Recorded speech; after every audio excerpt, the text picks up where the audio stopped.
Hi everyone, this is Veronica Blea, and I'm going to talk about three theories that we talked about in class. Um, I'm going to hit on Wilson's dichotomy.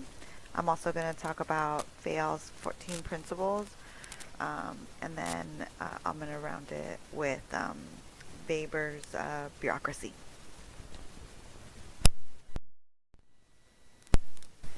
So I'll touch on Wilson's dichotomy first. In terms of the politicians create and administrators implement, I don't think that that's really realistic, and it might have worked in a different time. Not really sure, but I don't think at all it works now. Um, and reason being is because I'm not really sure how politicians can create something without talking to the people that are doing the work, right? Just like in any organization, even in mine. So if my executive director wants to do something new or wants to bring a new program on board, he comes talks to me and my team to see if it's a good fit for us, if it's something that we can do, if it's easy to implement. Um, and again, it's because his day to day isn't dealing with the public. He doesn't know exactly what people want or what they're looking for or what their needs are, but we do because we see them every day. Um, Another example that I can give is I don't know, let's say that Public Works, Parks and Recs have to, a new policy comes out that says that they have to water the lawn 4 times a week. They didn't even consult with Parks and Recs. Does the lawn need to be watered 4 times a week? Maybe it doesn't. And so I think that any good policy, any good implementation or tasks that comes into play, it really needs to be a collaborative effort, and not just the politicians or the higher ups can really come up with it. It needs to be a group effort. It needs to be something that we can all do.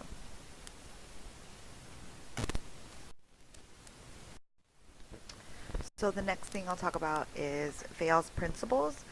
There are 14, so I won't talk about all of them, but I do really like where he's going with this. I think that it works really well, even in organizations today, and it might be. I'm a big fan of chain of command, but also of group work and team efforts.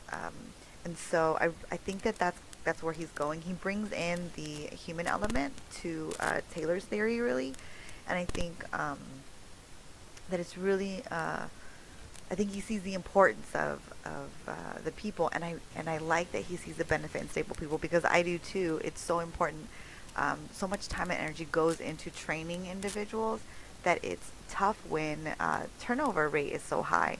So I really like that he sees the value in that.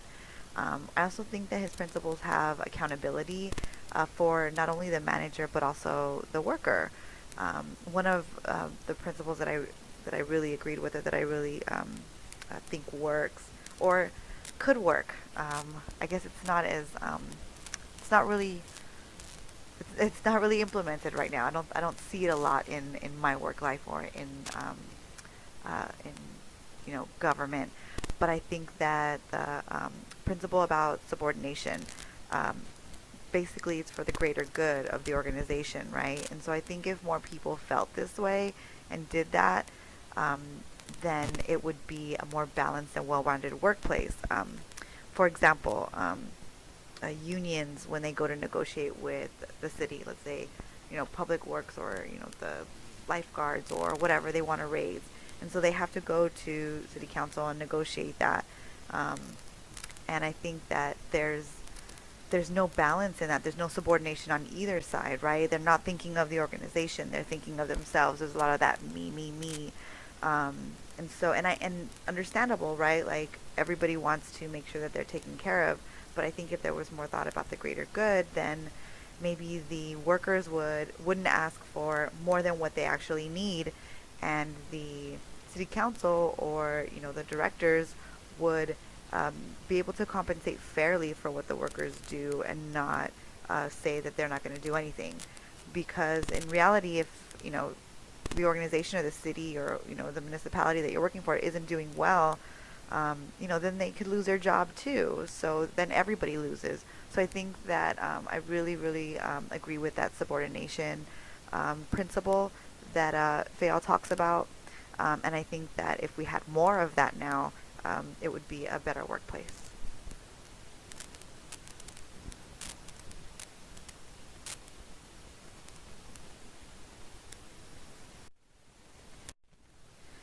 The last topic or theory that I'm going to talk about is Weber. Um, I struggle to agree fully with his theory. Uh, the only thing that I really agree with that he talks about is uh, I'm a big fan of policies and procedures. I like structure. I think he might get a little bit too rigid with it. The great thing about policies and procedures in my head is that they can be, they're fluid. They can change when you come up with new policies, when you come up with a better way of doing things. And I don't think he quite sees that. It's really impersonable. It's really impersonal. I'm sorry, and I don't think that his theory really is designed to motivate. Um, and I think any good manager motivates their team to work hard for them. And so I also think like his specialization, like he thinks like everyone should have like one special job. It really doesn't open a lot of doors in terms of like learning. I'm a big fan of cross training, um, and again, I think there's got to be room for growth and change and new tasks and new responsibilities. And sometimes I think that job descriptions, instead of seeing uh, an opportunity to expand on them, people will say, "Oh, well, that's not in my job description, so I'm not going to do that." Um, when in so again, I think like if any policy and procedure that's too rigid is not going to be successful, there has to be room for growth, opportunity for change, and uh, just um, uh, flexibility. Really, I love accountability and standards, but again, there's always room to make them better.